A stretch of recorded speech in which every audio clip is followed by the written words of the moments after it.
Hello, my wonderful Ed Psych class, and Brother Wilson, and all the wonderful classmates. This is my teaching plans for Brigham for this semester. I'm going to start by giving my 10 ideas for different teaching lessons to give with Brigham, and then I'm going to move into the one I decided to go with.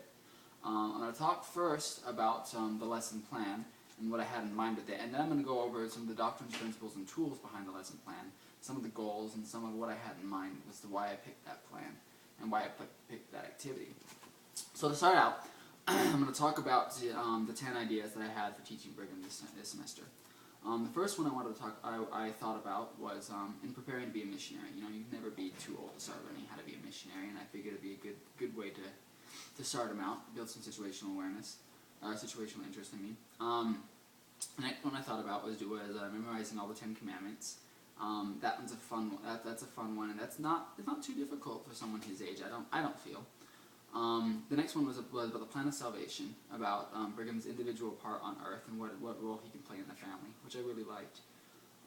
Then there was about his alphabet, getting him started. He's going to be going into school pretty soon. He's 4 years old now, so he'll be going into formal schooling soon. So learning his alphabet would be a good jump start for him. Being a superstar big brother. I mean, he has his 2 little sisters, and he's got who doesn't want to be a good big brother? The next one was talking about who is God, you know, who I am, who Brigham is, who he is, and what his role is in the plan. The next one is easy and fun math. Again, like with the alphabet one, a good way to scaffold him into this next semester. I'm sorry, when he gets a little bit older and starts going to school and has to start working with these mathematical principles, I thought it would be another really good one to work with. This isn't a math education major. Next, I want to talk about what does it mean to follow the iron rod. What does that mean in his life, and how does he make it happen?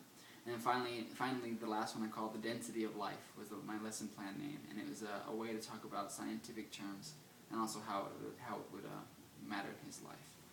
I decided, however, to go with the math principles and being able to teach him basic arithmetic, basic addition, staying with that, adding numbers between 1 and 6 all the way up to 100. How I was going to do that was we're going to create a game with Brigham. Now this game, it entails going outside, using a sidewalk or a parking lot, and drawing a pyramid, an upside-down pyramid. And within this pyramid, we're going to put the numbers 1 through 100. And what we're going to be doing is we're going to be using dice. We're going to create a situational interest with both this pyramid and with the dice to show this math game. We're going to be using this dice and adding bit by bit as whatever the dice show until he reaches 100 and he reaches his goal. I figured that would be a really good way to help Brigham both have a desire to do math and also have a competition. I want as part of that for, if possible, to have another player to play against him, just to build a little bit of facilitating anxiety in him, to have a motivation to solve these simple math problems, and to be able to continue through repetition to learn and to understand how to do this basic math, and he'll have a motivation to continue onward until he reaches the goal of eventually reaching 100. I think they feel that this is also very much so in the psychomotor domain, because the reason for having this pyramid is we're going to have Brigham moving from number to number based on where he is and what he's rolled, and so he'll be continuously adding up. So, for example, as my prototype for this game,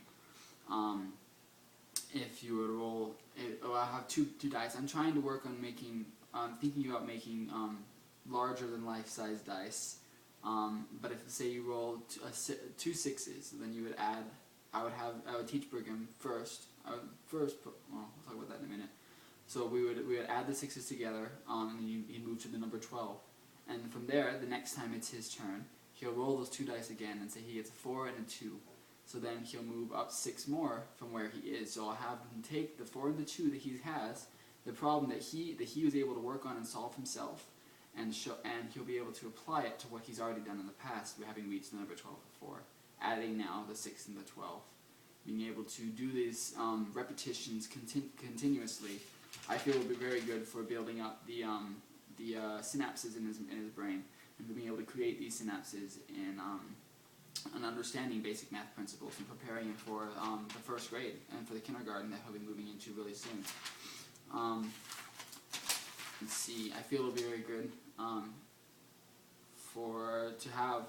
before we even start. That's what I was talking about before. Before we even start, to give him a prototype of these math problems. And so before we start the game, we'll probably run a few rounds of rolling the dice with him, and we'll show him, how we can add these things together and how it can make, and how he can be able to do it himself.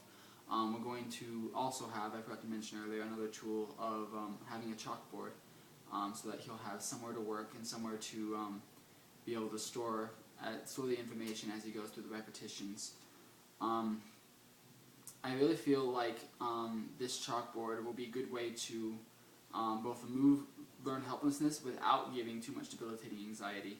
I know personally myself, I have a problem holding a lot of numbers in my head, and he'd have the same problem. So this chalkboard will be really very good at removing that debilitating anxiety without giving him too much learned helplessness. Hopefully, in the end, this will be able to help Brigham to stay within the zone of proximal development, and to be able to grow, to be able to understand and learn the mathematics, but it won't be something that's too difficult for him. It'll create that debilitating anxiety. The goal for this lesson is simple. It's to build those synapses, like I talked about earlier, to build those synapses in Brigham's brain and to prepare him for the kindergarten coming up, and kindergarten and first grade level math that he'll be having to deal with. And so he'll have literally a head start into that, which will give him all the more advantage for his whole life to come. And so I really feel like this is a important thing to be able to teaching Brigham. The doctrine behind this is simply to be able to learn and be able to grow, and be able to reach truth in his life. And I really feel that this lesson will help Brigham in reaching those goals.